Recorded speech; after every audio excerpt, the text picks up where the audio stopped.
Now we are going to study about diffraction at a double slit. So till now we have been discussing about diffraction at a single slit. So in that case we had a single slit of particular width and the plane wavefront of light was made to fall on this slit, and the light it got bent in all the directions, and hence diffraction pattern was formed on the screen.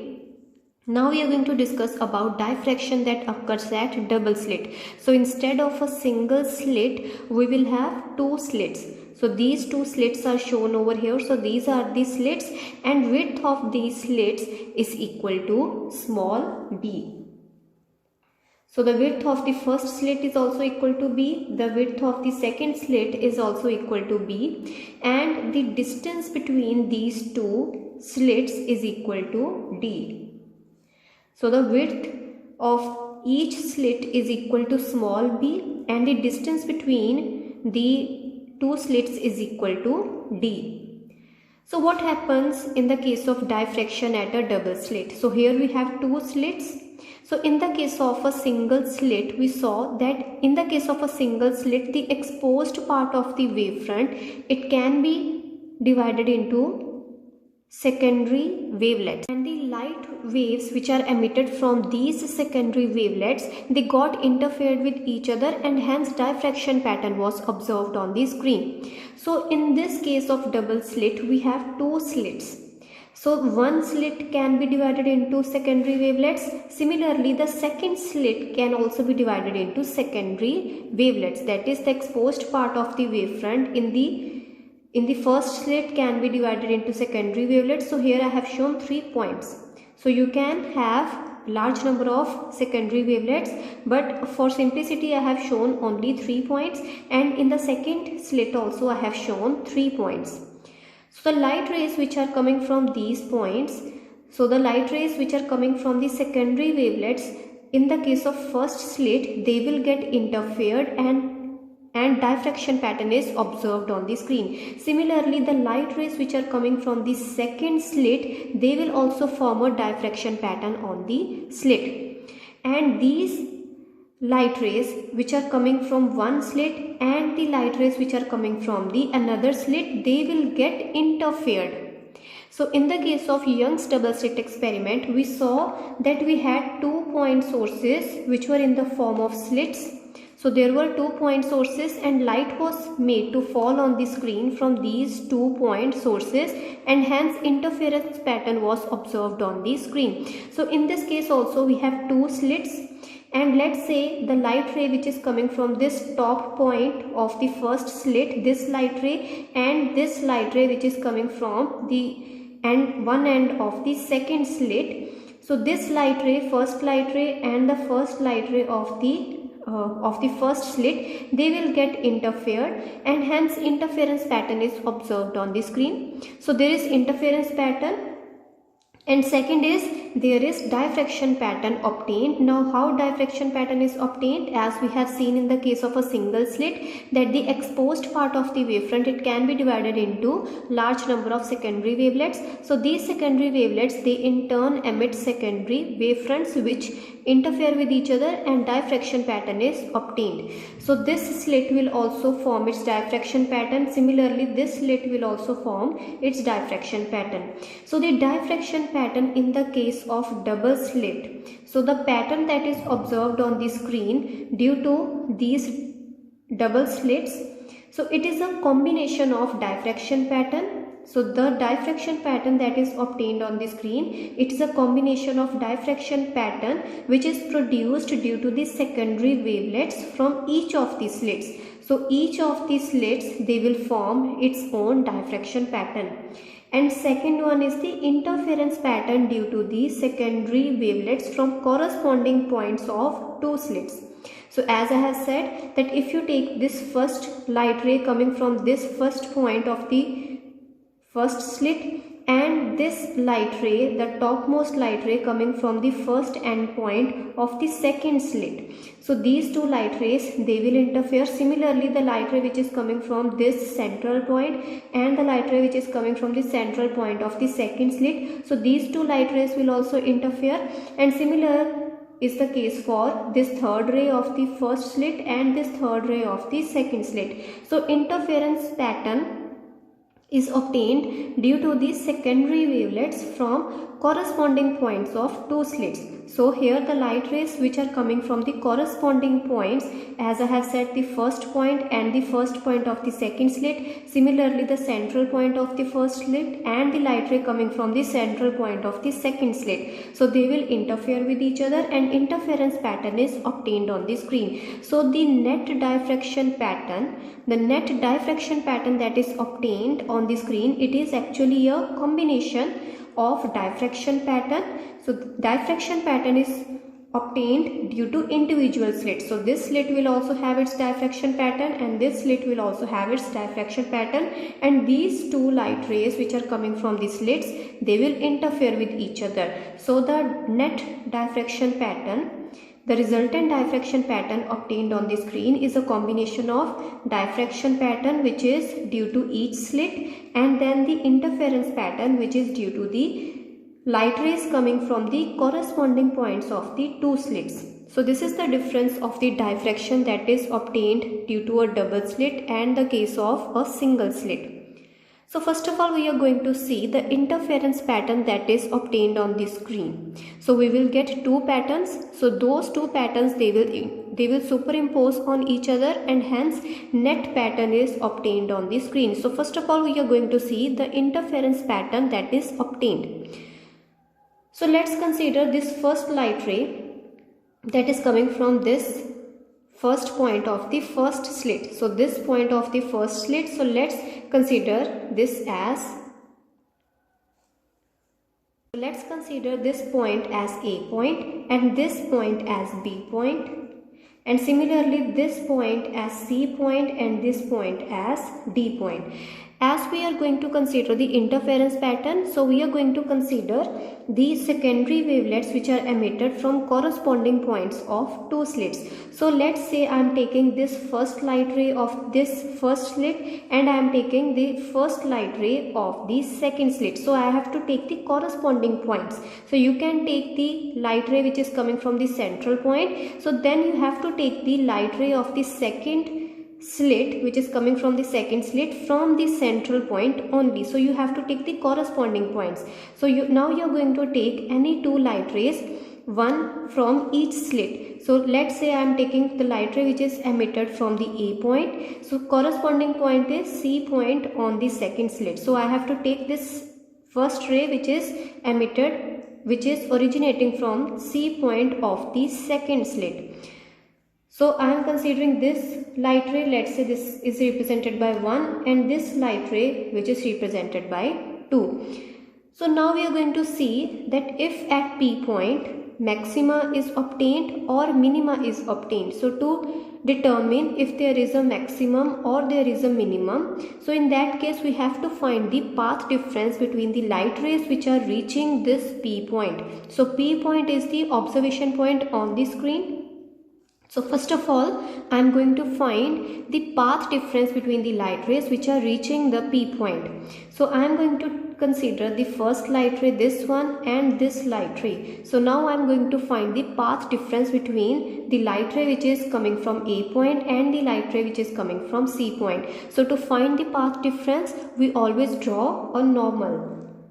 So we will draw a normal from A point onto the second light ray which we are considering. So I have drawn a normal from A point onto the second light ray, and let's say this point is represented as K point. So this CK distance is nothing but the path difference between the light rays which are originating from A and C points. So CK will be the path difference between the light rays. So these two light rays, they will get superimposed and they will form interference pattern. Either they will form a maximum or they will form minimum. So the path difference between the light rays originating from A and C points is equal to CK, and we have already derived that this path difference is equal to, this path difference is equal to AC, which is the hypotenuse. So AC into sine theta. So using this triangle, this ACK triangle, so this derivation we have already done in the case of diffraction at a single slit. So the path difference, it comes out to be equal to AC into sine of theta. Now what is theta? Theta is the angle which is made by these light rays with the horizontal. So let's say this angle is theta.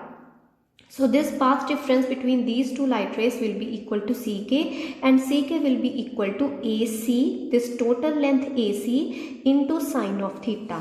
So the path difference will be AC into sine of theta. Now what is AC length? AC is nothing but AB plus BC. Now total AC length is nothing but AB plus BC. So that will be nothing but B plus D. So AC will be replaced by B plus D into sine of theta. So this is the path difference between the light rays which are reaching the P point, observation point on the screen, from the corresponding points of the two slits. So if you will take this topmost light ray and this topmost light ray which we have considered in this case, so the path difference between these two light rays will come out to be B plus D sine theta. So if you want to consider the light ray which is coming from the center of the slit, center of the first slit, then you will consider the light ray which is coming from the center of the second slit. So if you will find the path difference in the same manner, you will get the path difference will be equal to B plus D sine theta. So the light rays which are reaching from the corresponding points of the slits and they are reaching the observation point, the path difference is always equal to B plus D sine theta. So now we are going to use the condition of interference, because here we are considering the interference pattern. So you can refer to the article of Young's double slit experiment, where we saw that a maximum is obtained at the observation point when the path difference is equal to n lambda, and when path difference is equal to n plus half lambda, then minimum is obtained at that particular point. So now we are going to use the conditions that we saw in the chapter of interference.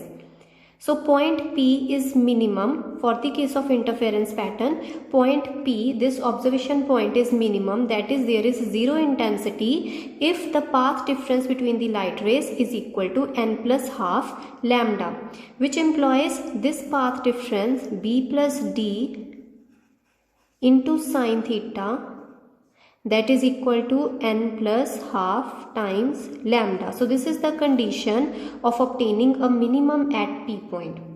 Then for the case of maximum, the path difference between the light rays which are reaching the P point, this path difference should be equal to n lambda. So this can be written as B plus D, the path difference is B plus D into sine of theta, that is equal to n lambda. Now over here we are considering the nth maximum. Similarly you can consider the nth minimum. So for nth minimum there will be a particular angle. So for nth minimum, this theta will take a particular value. So this can be represented by theta n. Similarly over here this can be represented by theta n. So this is for the case of nth maximum and this is for the case of nth minimum. Now we are going to find the angular width of nth interference minimum. So in the case of interference pattern, we obtain various maxima and various minima. Now we are going to find the angular width of nth interference minimum. So the minimum which is obtained due to interference pattern, so we are going to find its angular width. So angular width of nth interference minimum will be given by theta n plus 1. So here we are talking about angular width, so we have to talk about theta. So angular width is given by theta n plus 1 minus of theta n. So this expression, solving this expression, will give us the angular width of nth interference minimum. Now to find this, we have seen that for the case of nth minimum, we have B plus D sine theta n, that is equal to n plus half lambda. So to find theta n plus 1, we have to consider the n plus 1th interference. Sorry, here it should be nth interference maximum. So in the case of interference pattern, we know that the intensity of maximum remains the same. So this is the curve that we had seen in the case of Young's double slit experiment. So this was the pattern that is obtained in the case of interference.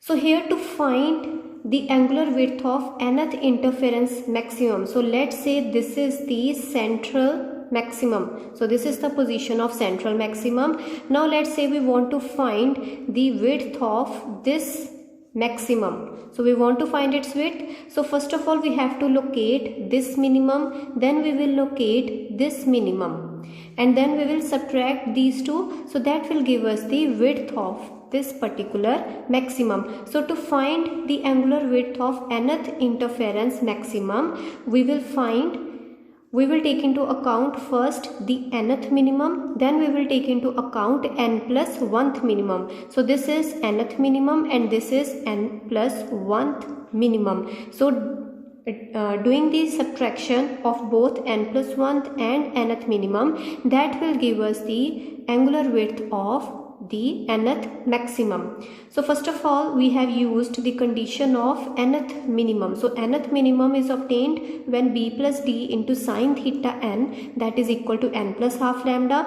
Similarly we are going to write the condition of n plus 1th minimum. So in that case b plus d into sine of theta n plus 1, that will be equal to, instead of n we have to write n plus 1. So that will be n plus 3 by 2 into lambda. Now we can subtract these two equations. So on subtraction we will get sine of theta n plus 1 minus sine of theta n. So when you will subtract these two equations, so you will get sine of theta n plus 1 minus sine of theta n, that will be equal to 1 divided by b plus d. So this b plus d will go to the right hand side, and on the right hand side you will get 3 lambda by 2 minus lambda by 2. So that will be equal to 2 lambda by 2, and that will be nothing but equal to lambda. Now this sine theta n plus 1 and sine theta n, these angles, they are very small. So sine theta n plus 1 can be approximately put equal to theta n plus 1, and this sine theta n can be put equal to theta n. So that will be approximately equal to lambda divided by b plus d. So this is the angular width of nth interference maximum, and you can see that this angular width of nth interference maximum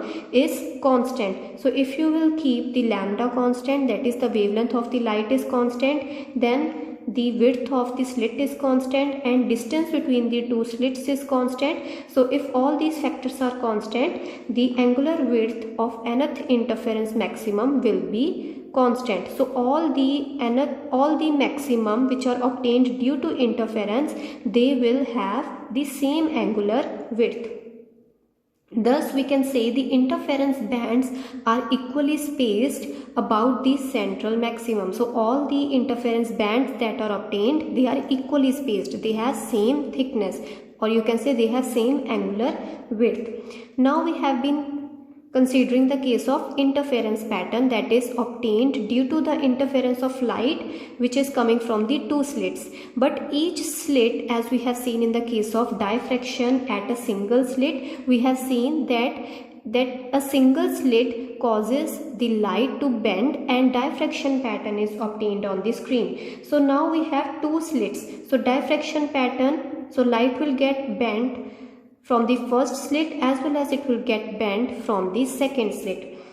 So now we will obtain diffraction pattern. So first of all we are going to find the path difference between the rays which are originating from A and B. So this is the first slit and this is the second slit. So whatever mathematical calculations we are doing, that is same for the case of second slit. So we are just doing the mathematical calculations for the case of first slit. So for the case of first slit, diffraction pattern is obtained, and for the case of diffraction pattern we have to find the path difference between the light rays which are coming from the two ends of the slit, that is from A point as well as from the B point. So to find the path difference we have to draw a normal from the first point A on this light ray which is originating from the other end of the slit. So we have just drawn a perpendicular over here, and let's consider this point as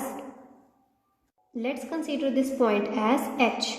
Now the path difference between the light rays which are coming from the first and the second end of the slit is equal to BH. So the path difference is equal to BH, and this we have seen that the path difference is equal to AB length into sine of theta. So theta is the angle which is made by the light rays with the horizontal. So light rays will be going in all the directions, but for a particular instant we have just taken the light rays are going at an angle of theta.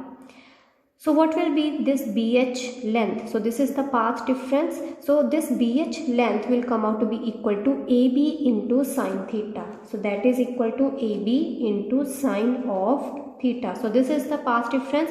And what is AB length? This we have already supposed that it is equal to small b. So AB will be equal to B into sine theta. So this is the path difference between the light rays which are coming from the two ends of a single slit. Now in the case of diffraction, now we are going to see that at P point that we had considered, the P point which is the observation point on the screen that we have considered.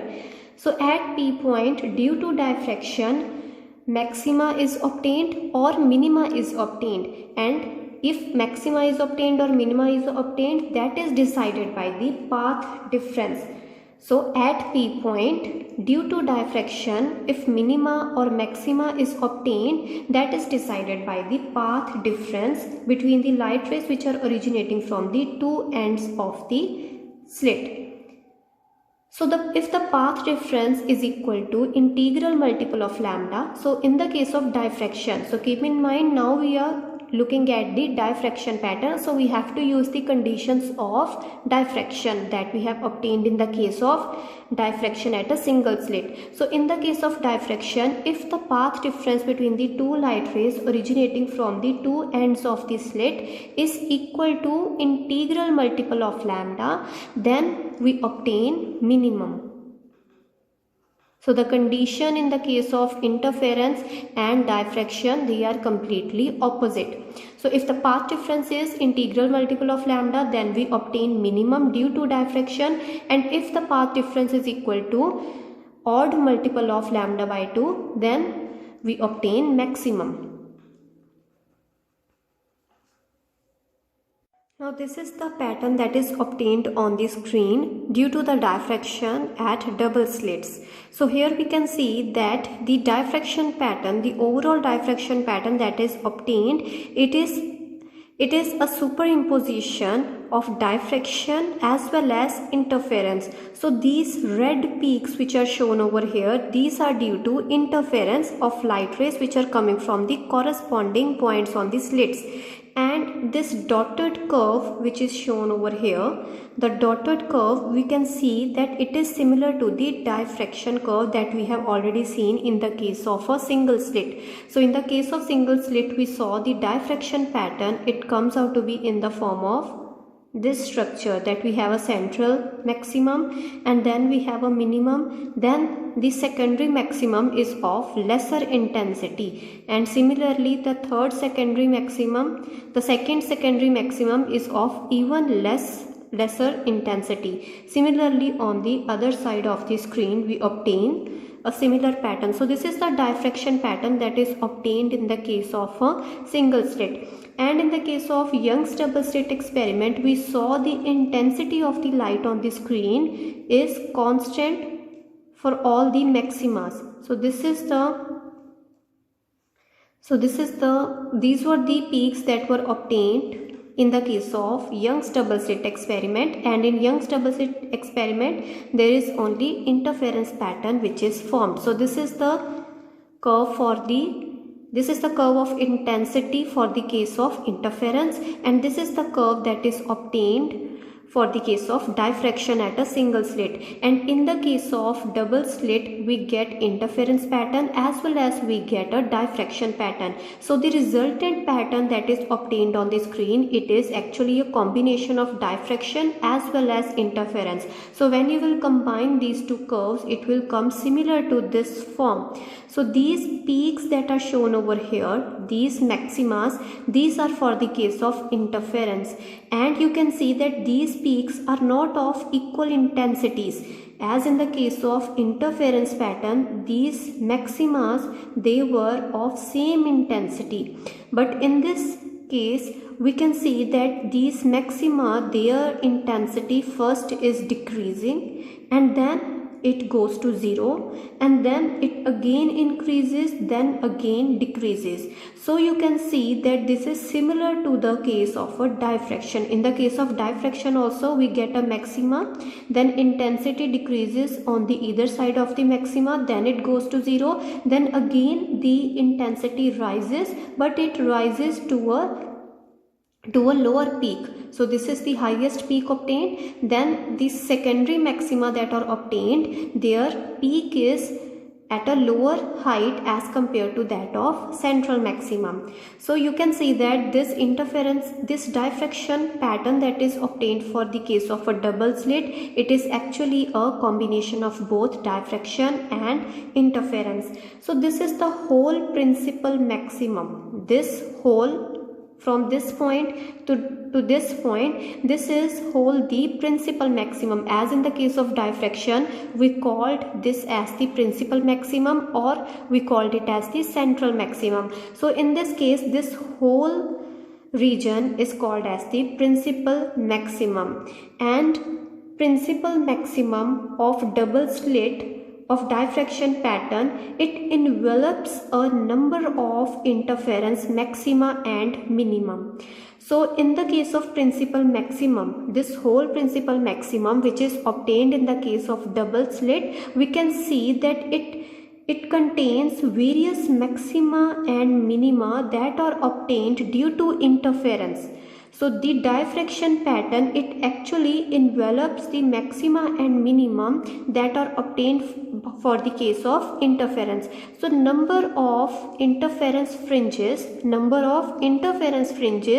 are contained in each of the diffraction fringe. So this is the first diffraction fringe, then this is the second diffraction fringe on either side of the central maximum. So you can see that in each diffraction fringe, if you consider only the principal maximum, let's say, so this principal maximum, it contains various maxima and minima that are obtained due to interference.